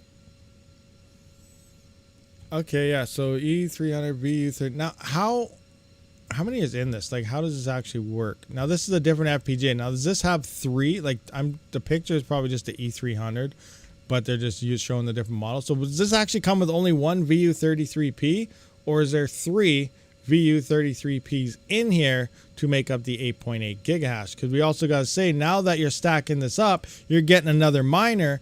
Fans are one of the least efficient possibilities. So on top of doing that, you're also going to be, wasting power on additional of these 6,000 RPM fans, which is the majority of the power coming through these. So there are 3. Okay, so yeah, they come with 3. It'd be very interesting without actually physically testing it yourself, anyone's self. Retro Mike has one coming in, so maybe he can get us some numbers. But that is a very interesting comparison to actually check out. Now what do we have? 3,200 versus the 5. So now you're actually spending more, but is it more efficient? That's the other thing. I just finished saying how I have no issue spending a little more for higher efficiency. So this may end up, for an extra 1,000 or something, being a little more efficient than one of the others. So yeah, it's very interesting. Very interesting ways to look at, compare, and look at things. Definitely need some numbers on all this. The stream is still going. Nice. Magic Lucky. Yeah, it's kind of still going. I'm getting very dried out here and I'm overheating and boiling. It's crazy. Those are 3. Those fans are 36 watts each. Yeah, they're definitely power hungry for sure. 200 watts less and temp is better because you are not pushing it to max. Okay. Yeah, that's very true too. You're not running. Let's look at the E300. They're limited that voltage as you move up. Actually, where's my spreadsheet here? Now the numbers probably changed. E300 right here. So let's just kind of see what I got going on. So for Caspa, we actually ran it less efficient in this one. We'd have to redo the numbers and price actually. But 22, so we were less efficient at the 17.91, but we were actually making more after power running less efficient at the higher hash rate, just due to the fact that the network hash rates, difficulties, and all these at play. So that's also interesting. But yeah, we got to 17.91 gigahash at 797 watts at the wall. It's crazy, almost 800 watts. I remember when I first got it, I plugged it in, I turned it on, and I was like, this thing is using like 850 watts. And it's only supposed, I was like, this thing's only supposed to be 400 watts. This thing sucks. That was my first initial impression, because they had everything cranked up to the higher power limit, and I didn't know what was going on. I was like, oh my gosh. So I had my clock set to what I originally remote tested at, just to get the 15, but I had the voltages and everything was set at the higher 17 gigahash line. It was just using so much power and only 15 gigahash. I'm like, what is going on? This thing is absolutely horrible. This thing sucks. And then I figured out how to drop the voltages and everything on the memory and on the core and stuff. I was like, okay, this is looking a lot better now. that makes a little more sense. Oh, it was funny though. I already smashed the like the first time I popped in. No problem. Get some water. I have a big jug of water right here right beside me. I'm drinking it slowly. Talking away about stuff, crypto stuff, answering questions. Magic Lucky, imagine if you had an undersized PSU hooked up to it, expecting half the power draw. Oh, I know. That was bad. That's why I'm glad I used that 1200 watt. I used that 1200 watt. And it's only 900 watts. That's the other thing. I was only 900 watts on 120 volt because that's where my meter is. I could have used my 240 volt, but I would have to shut everything off or at least move them to the other amp, the other circuit. But I didn't want to do all that, so I just used 120 volts. So I only had 900 watts, and all of a sudden this thing started ramping up to 850 watts. I was like, whoa, we're getting pretty close to my limit here. What's going on? Is what I was looking at. It was getting pretty hot. That power supply. Or is it subtle hint to buy SUI translates to water in English? Yikes. Yeah, big yikes. Roger that, Retro Mike. Nice man. What Retro Mike do now? Pat, I'm getting 200 Caspa per day with just 2 hash boards. Nice. Yeah, so let's run through it. Let's check out the spreadsheet. What should we be getting right now, actually? So I think it's supposed to be the E300 is supposed to be around 300 Caspa a day. Like, let's just look at that. Let's just run some quick numbers. Caspa price. You know what? Let's figure out what we should be getting first. Then we'll do that. Not just guesstimate 300 or something a day. Minus dev fees, yada, yada. So let's just go. Caspa price is 0.2. Let's just run into, what do I have it in? GPUs? Is it in GPUs? Caspa. Yeah, Caspa now. I don't know. Did the block reward recently just drop again, or is that still coming up? I can't remember what day of the month the reward drops. But there is another, every month, guys, the Caspa reward, block reward is dropping. So we got to keep these things in our mind as well. So current network hash rate is, I'm going to get that side by side here. 1.2 petahash. So I better bring this up. 1.2 petahash. And then we are hashing in the gigahashes. So we're going to copy this, bring it in. Oh crap! I got it in the. I got it set to the mega hashes. Let's go to the mega hashes. Got to use the mega hashes. Oh yeah, because GPUs, we don't really. Well, we do go in the gigahash, but then we got to go with 0.9 and stuff. So there we go. Now we're at 15.5. So 260 at 15.5. So at the 17.9. 17.9. So about 300. So yeah, 300 coins per 24 hours is what this thing will be getting cranked up. Now, what is the current price just to get some quick profitability at 0203, 0203, bam. So that's about $6.09 per day right now. So $300. So let's just make a new thing here. We're just going to go equal. We're going to go this. Actually, what the heck? I'm messing up.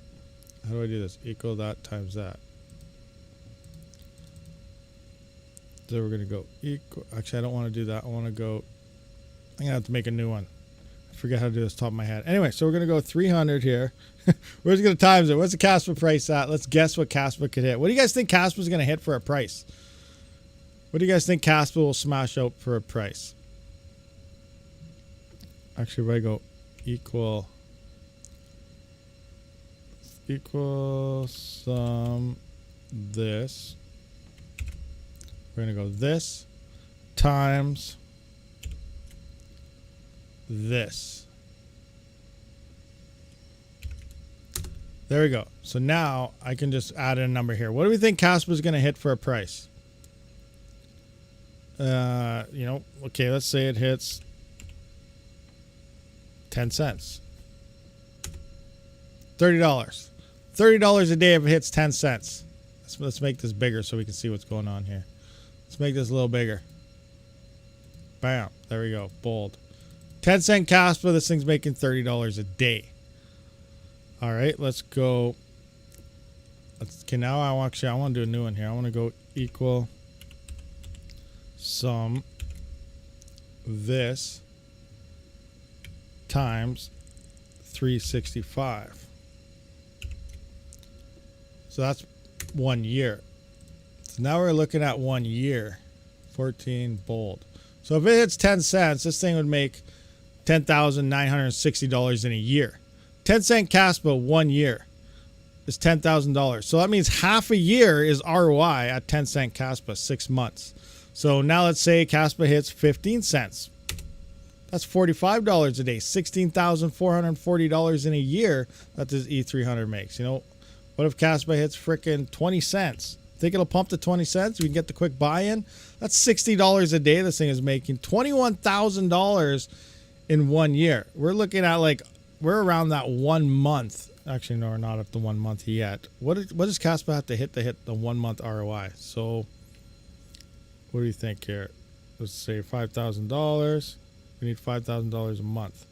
So we need to divide this number by 12. So we're going to go equal sum this one. Where's the divide? Will this work for that? Divided by 12. Divided by 12. So we're just putting in random numbers all over the place. I'll probably forget they are and be like, what are these numbers for? So now let's look for a price. Let's see what type of price we need for a 1 month ROI and if Caspa has a chance to hit that in the future. Because remember, we have the KSs and stuff coming on soon. We only have about a month and a half left until those slum on the network. We don't know how many will be online, but we got to figure out. Let's go 30 cent Caspa. 27.4. Nope, we need more. We need 45 cent Caspa. Oh, we're getting there. 60-cent Caspa. All right, there we go. If Caspa hits 60 cents, this thing will ROI in 1 month. Do you guys think Caspa will hit 60 cents? Now, we're only talking about a 1 month ROI. Obviously, that's extremely fast. You know, something like 3-4 months would be okay, right? You know, 3-4 months from mining away on this thing. But, you know, if Caspa hits 60 cents, you could honestly, now do you think Caspa will hit 60 cents? I have no idea. You know, that's a huge gain. You know, some people say Caspa is the next big thing. Is it? We don't know. Some other people say ASICs are going to kill Caspa and it's going to die, turn to zero. You know, immense selling pressure from ASIC people.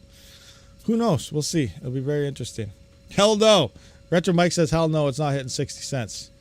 Already said hell no about something else that was in the middle of that comment and it's delayed. Do the math and calculator what the total market cap would have to be if the coin hits a certain price. Don't speculate if the alt is going to be the... Oh, yeah, let's do the market cap thing. I have that. How much would Caspa be worth? Let's do that. Coins close to ETH. Coins 24 hours. No, not that one.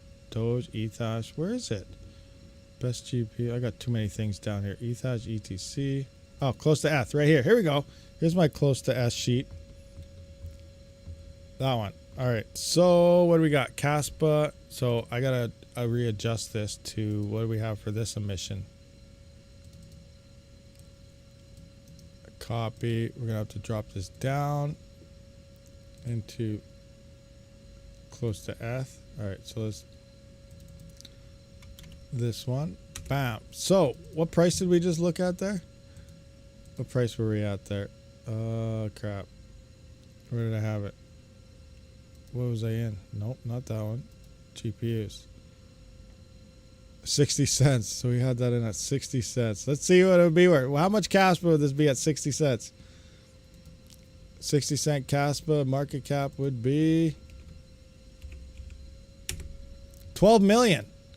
So 60 cent Caspa is still less than Ethereum. It's almost half. If Caspa hits 60 cents, that's still half of what Ethereum was paying out per 24 hours. That's crazy to think about. We're looking at massive levels of a coin to hit that. Now we're thinking, oh, that coin's never going to hit that. It's still nothing like what Ethereum was per 24 hours. Ethereum was 21 millions in a bear market, 21.9 million. That was coming down just prior to the merge. We were a couple months past all-time highs. We were moving into that bear market at this point, and we were still at $21.9 million.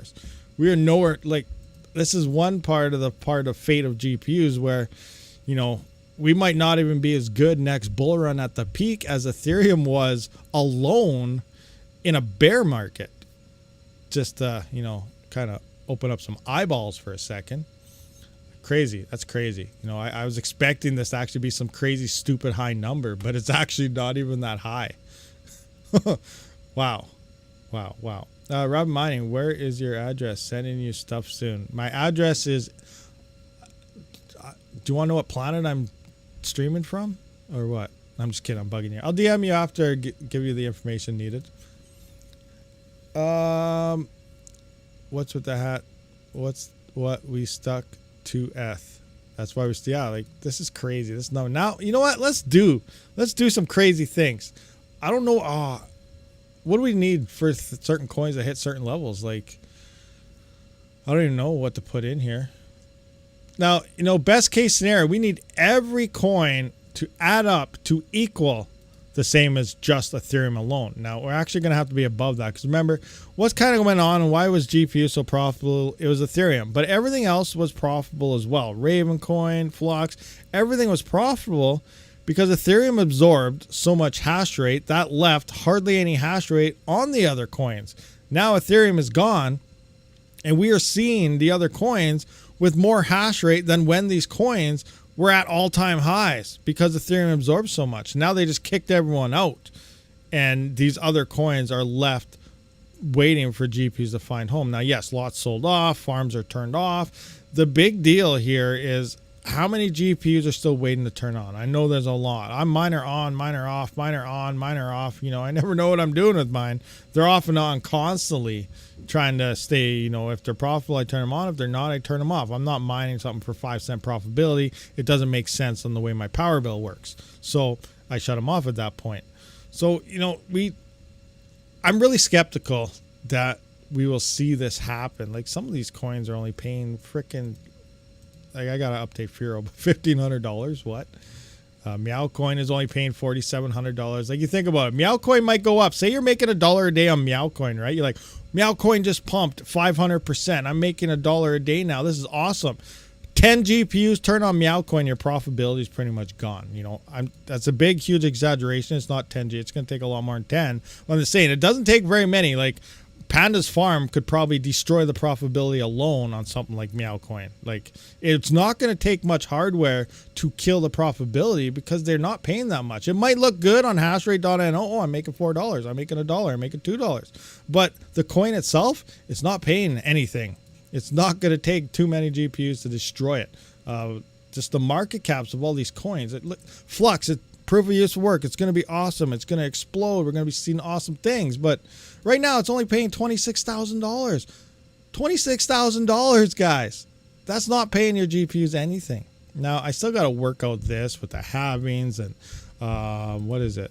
The parallel assets that get added in. I got to figure out what the heck the number is on that. But that's a Dynex. You know, Dynex gets extremely profitable at times. It's only paying $42,000.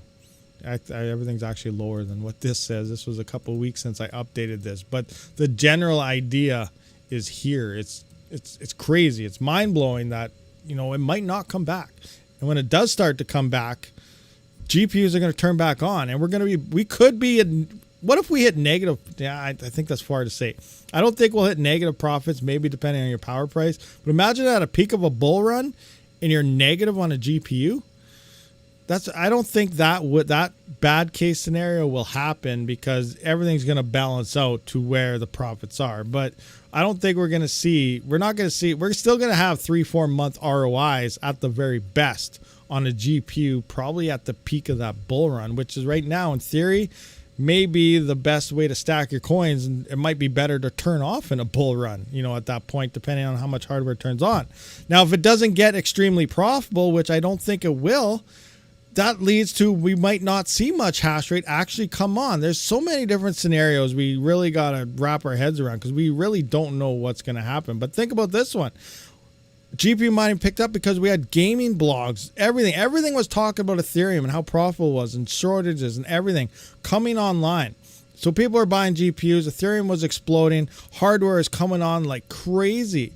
But if GPU mining doesn't actually pick up that much in profitability, say we're making 20, 40 cents, 50 cents in a bull run, we're not going to see, you know, gamers talking like, you know, PC gamer and all that saying, oh, GPU mining is awesome again. We're not going to see that. So we might not see other gamers, and the word's not going to be spread around as much. So we won't see influxes of hash rate actually coming on, and we may maintain some profit levels there at 40 to 50 cents or something. But all of a sudden, you know, if everyone starts picking up or turning on GPUs or someone catches wind of it, that profitability will then start to drop. So it's going to be a very interesting bull run in 2025 for sure. I don't think we're going to be anywhere near levels that we're used to or expecting to come back. That's not going to happen. But we are going to see some profitability. Where it's at, I don't know. But I still think the ROI value, if people that go by an ROI on a GPU, you know, the 3 to 6 month ROIs is gone. Won't see it in 2025. It's going to be in a couple of years, which is still pretty good. But, you know, obviously it's not going to turn heads and make people flock in and turn on hash rate. So that's one way we may maintain a little bit of a profitability level on that hardware. And then from there, depending on how much hardware you have, you're going to be making, you know, obviously quite a bit of money if you have a lot of GPUs. But anyway, you know, a whole bunch of different ways to look at things. It'll be crazy. The price of power is going down here. It's 38 cents right now. Awesome. Awesome. Next bull run, will power be down? That's another huge thing. Power prices is a major factor on determining profitability. You know, someone can be making $20 a day on a miner with cheap power, while other people are only making like $4 on the same miner. So it's a huge discrepancy depending where you're from, power, and so on basing profitability as well. So, you know, it's really hard to predict what's going to happen here, but it isn't looking good still for GPUs, which is myself. You know, I've been looking into other hardware personally myself. It's better than 55 cents 5 months ago. Oh, for sure. You know, 30 some cents down, down to 35 cents or something from 55 is a huge drop. It's still, obviously it sucks, but it's definitely a lot better. Speaking of ProgPow coins, I was 60% of the pool hash rate on Avian for about a week at the start. Hope I can find the drive with that one. Yeah, no doubt. Because, Avian's seen some nice pumps, so maybe it'll see a pump. That'd be awesome. Yeah, you better, Patrick, you better find that. You probably got some nice coins there hodling, so you better find that drive, find that wallet, and hold on. You might have made some nice bank leading into the bull run. You might have hit a jackpot. We don't know yet, but the possibilities are there. That'd be awesome. Hopefully you find it, and hopefully it works, and hopefully everything just does good. What do we got here? I was going to look at something else as well. Let's take a look at some new coins. Any new coins popping around? What's happening over here with the new coin system? What is this? Cryonic. Yes Power LTNCG. What the? Yeah, I didn't have my button ready, but what is this? So many different Yes Power algos. So what is this? Is this a CPU? This is a GPU? Is this both?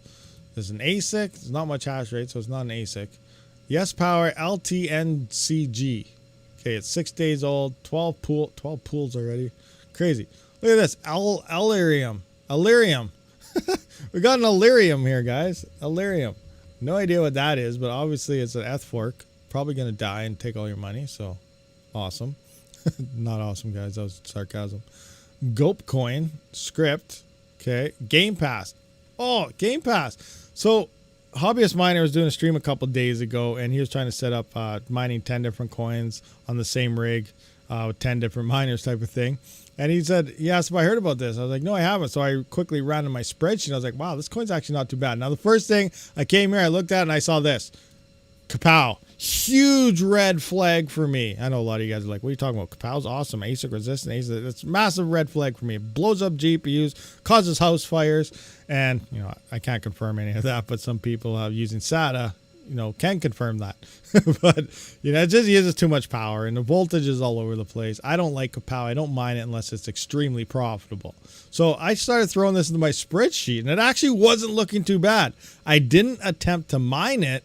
So let's actually just look at this. Let's just have a look. Where's GPUs? I have, Game Pass right there. So let's just revamp the numbers. Let's see if we can find. Do I have one here that I can actually? I can't really see that good right now. All right. Well, I hit some random button. So this is Game Pass here. So I'm just gonna update the numbers. See what it looks like. So currently on Game Pass we have. Whoa, 354 gigahash. When I looked at this, what was it at? 354 giga. Wow, okay, it went up a lot. Wow, okay, at 354. So it's probably not looking too hot anymore. Wait, I totally butchered that. Let's go back in here. 354 gigahash. 354 gigahash into mega hash. Copy. Profits. Oh no. Oh no.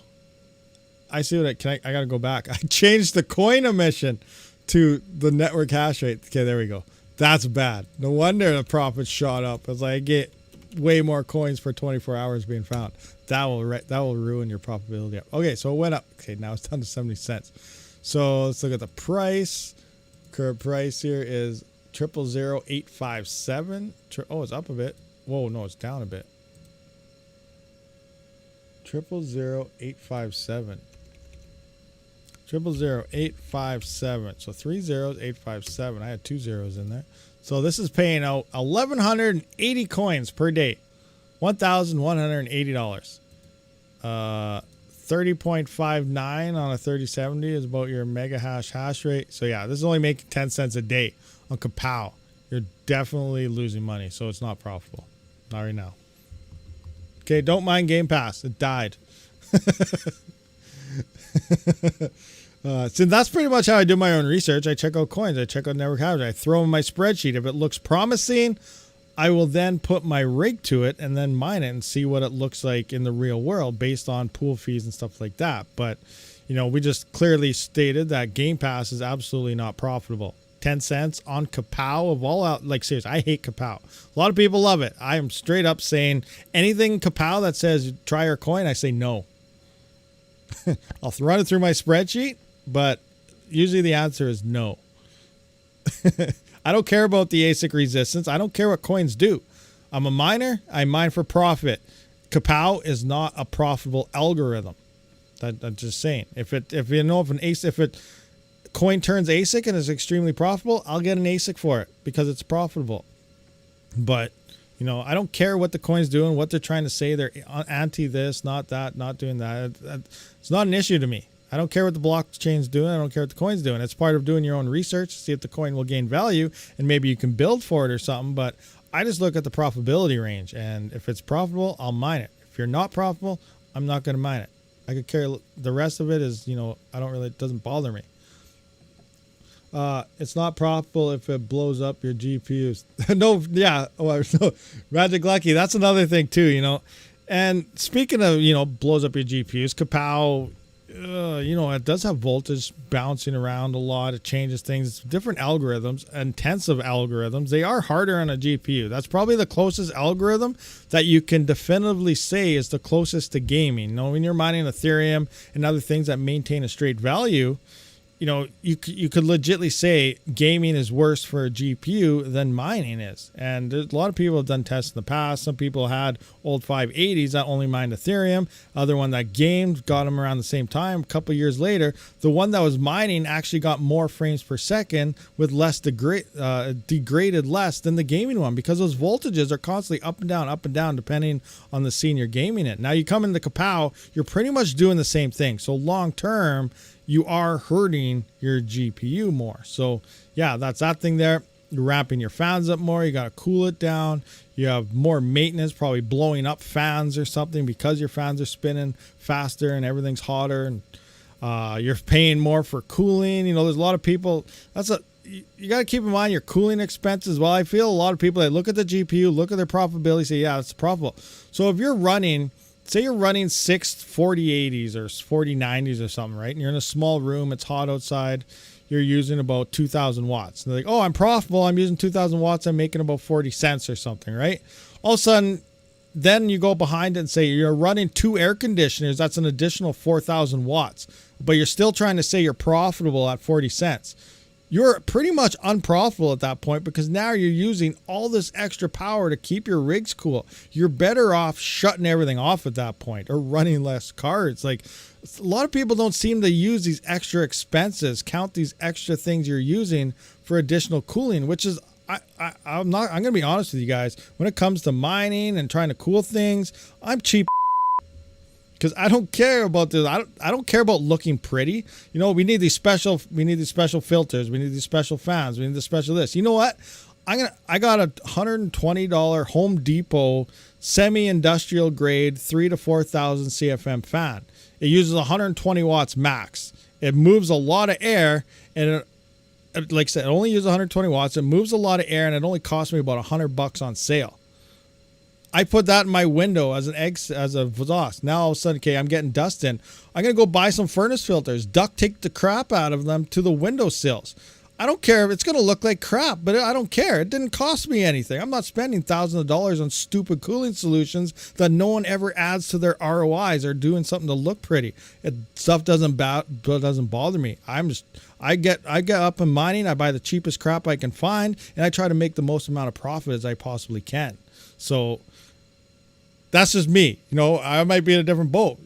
Does anyone disagree with that? But your ROI, all these things have to be added to your ROI. All these things have to be added to your power expensive. Doing stupid things that wasting money or using more power and not counting it into any of your farm's expenses, you're losing at that point. So you really got to count these things in there. Yeah, that's just me though. No, maybe I'm right. What do we got? Ryan Jackson. That's what we did. That's what you did? You did the furnace filter? I'm going to record that. I don't care. Like, it doesn't have to look pretty. Pretty doesn't make you money. Less expenses, less power makes you money when it comes to crypto mining. And that's what I'm all about. I don't care about being fancy and pretty. I care about making as much as I can as possible while mining crypto. Yeah. So anyway, another little Rabid rant happening there. Yeah, I think Golden Wolf just pops it up. That's hilarious. Rabid rant right when I was about to say that. 49 in Kapow is like 445 watts. Yeah, that's insane.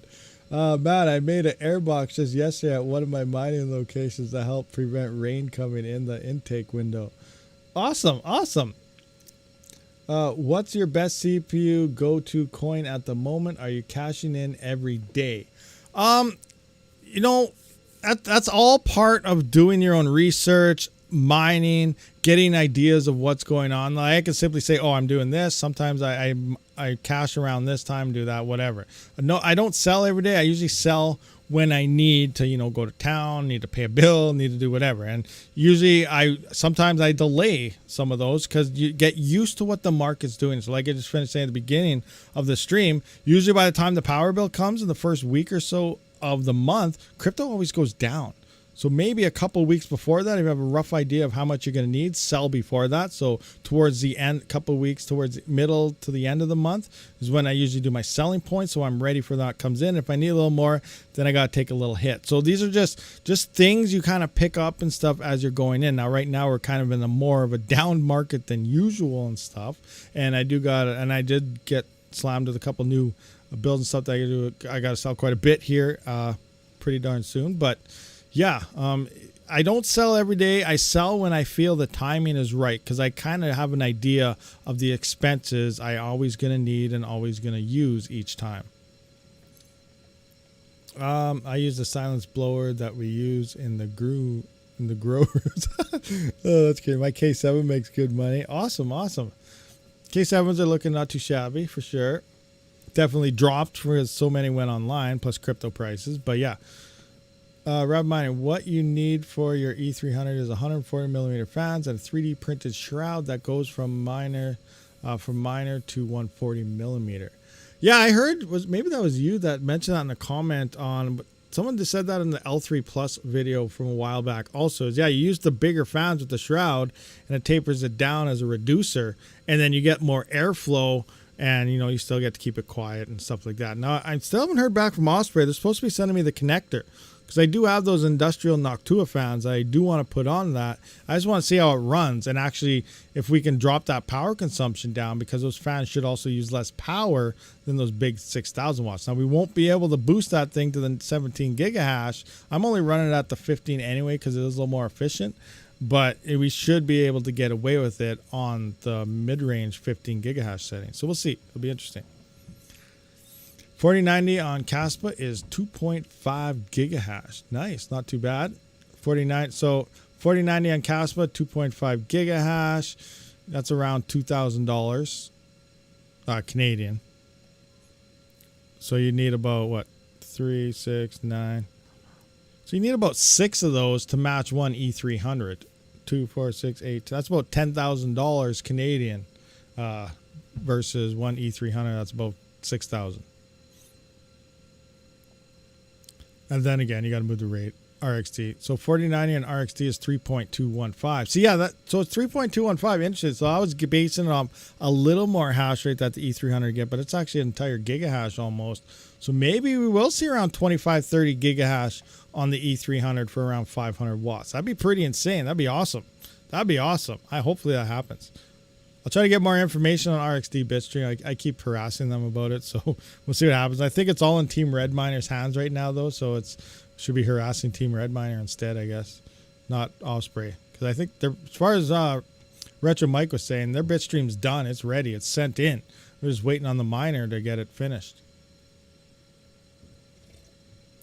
4090 and Ironfish, 56 gigahash. That's crazy. It's crazy. The 4090 is a beast on these core algos. Like, it's an absolute beast GPU. For sure. I wonder what the 5090 is going to do. That thing's going to be an absolute beast. And it better. NVIDIA, it's going to be a huge letdown if the 5000 series isn't that great of an increase. Because they pretty much from day one when the 4090 dropped, they said they're calling the 4000 series a wash.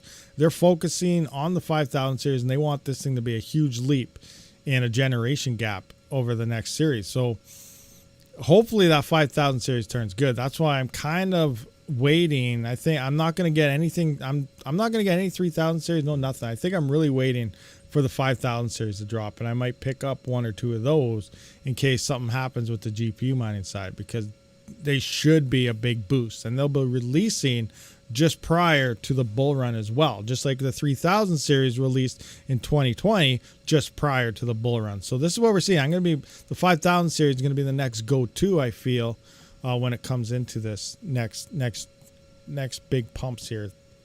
But we don't know. Again, we still don't know. You bought it for Minecraft.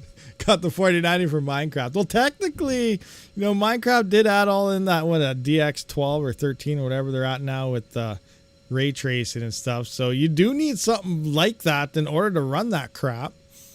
So, I wouldn't doubt it. Some people probably did buy it for Minecraft. I don't play Minecraft personally, but yeah.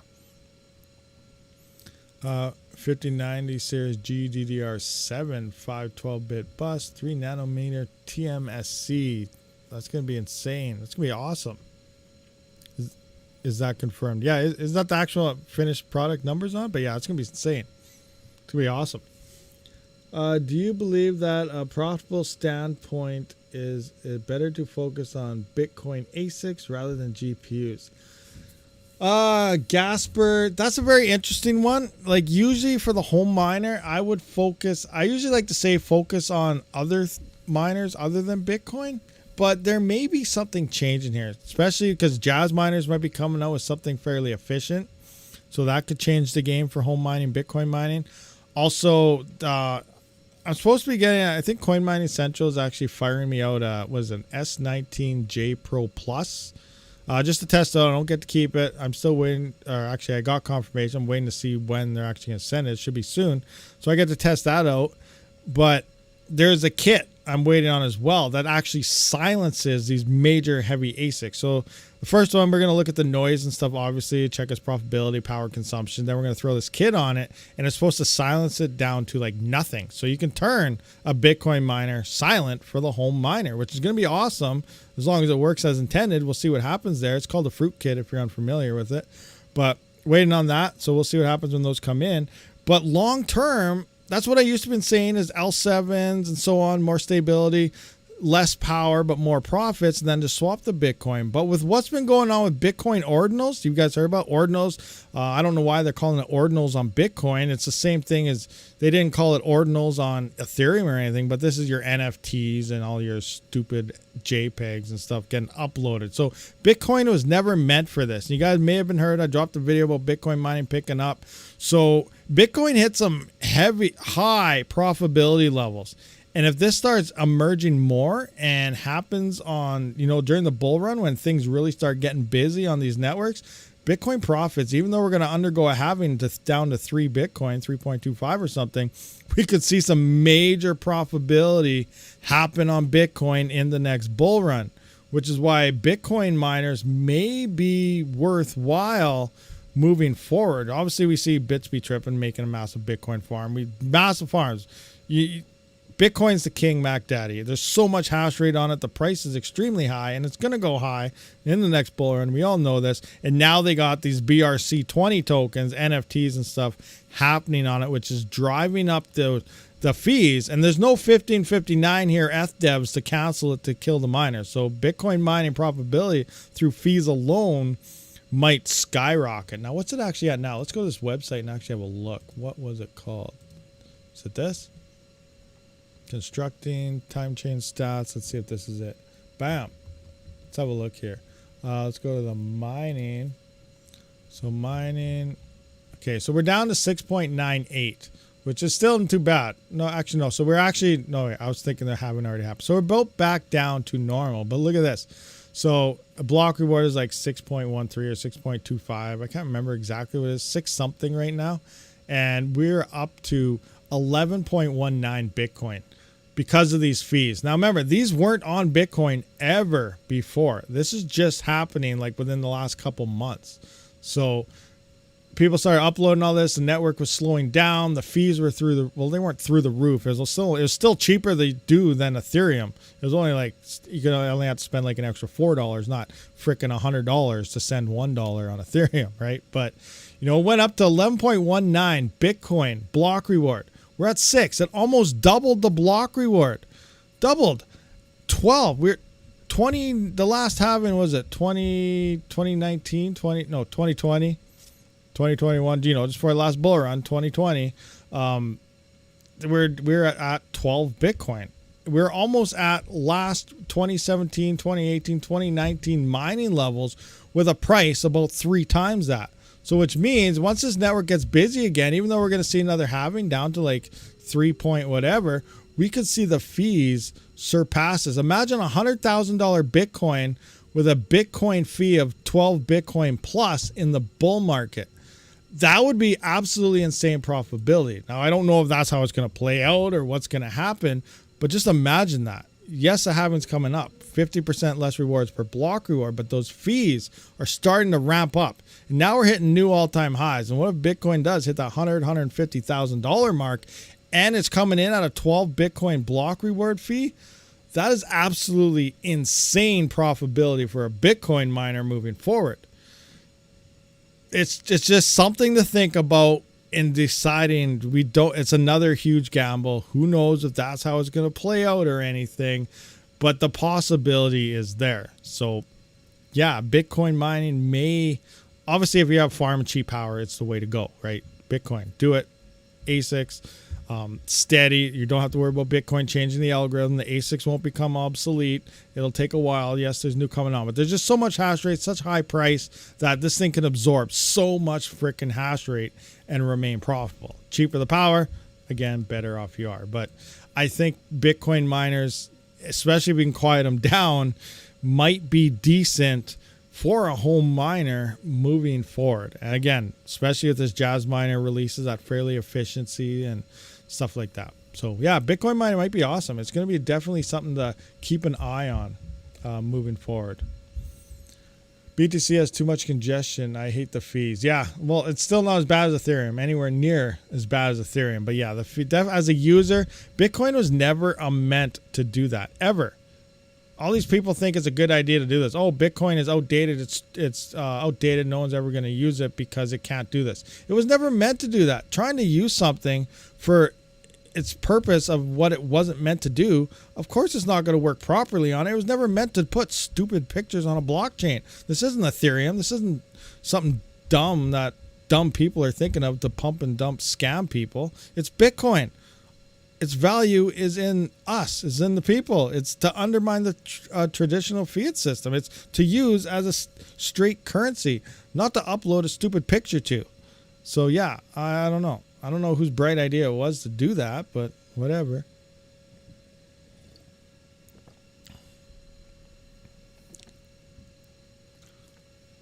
Counterpoint, happy for Bitcoin miners and S stakers raking it in now. That's the other thing. How much?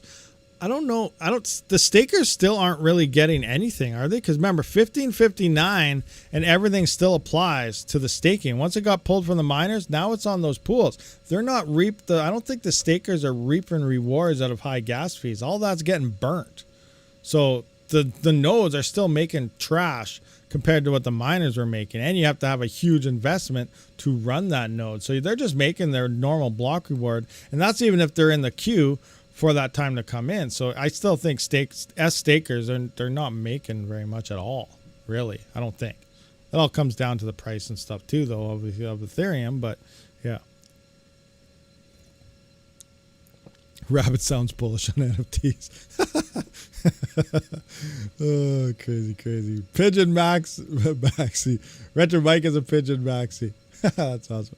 How's your RTM coming along? It's coming along all right. It's doing okay. Price has been going down, so that probably means need to get more or something. I can't afford it right now, so I can't. But we'll see what happens. I did earn $4 more per day per miner during the NFS BS on BTC. That's crazy. And $4 per miner per day. That's a pretty big deal. And depending on how many miners you have, and this is where we always think. We think small.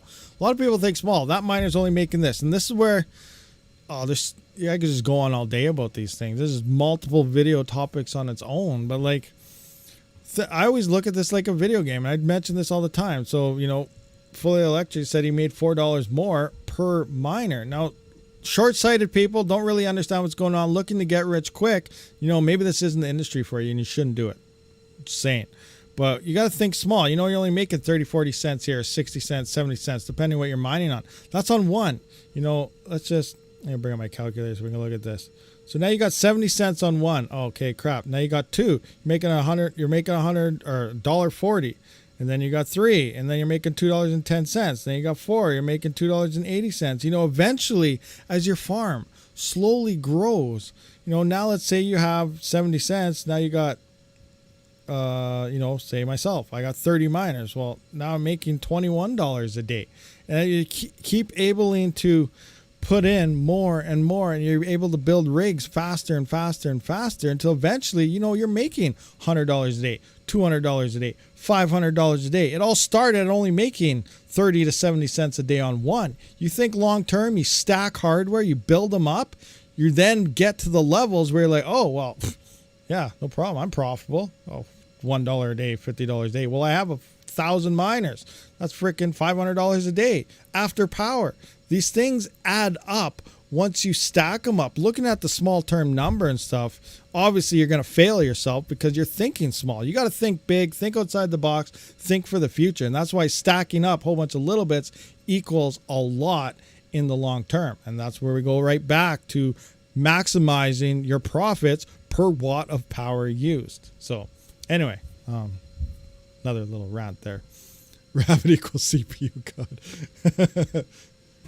I did. I felt very stupid. What? Paul dumps away talking about. No one's dumb. You know, it's all part of doing your own research and checking things out and understanding what's happening, and you know, a lot of fun. Anyway, guys, we have been here for quite some time. Oh, Andrew Martino, thank you very much for becoming a Wolfpack member. Much appreciated, 100% awesome. But we have been here for a couple hours now, and my throat, like I said, is getting very dry. It's very hot outside. I'm boiling, overheating. Gotta check on the rigs. They're probably melting. Just kidding. But yeah, we will be back tomorrow for an AMA. You know, ask questions. We got answers. We'll go through probably a lot of this stuff again. But I appreciate everyone for showing up for this live stream. I will see you all on the next one. Rabid.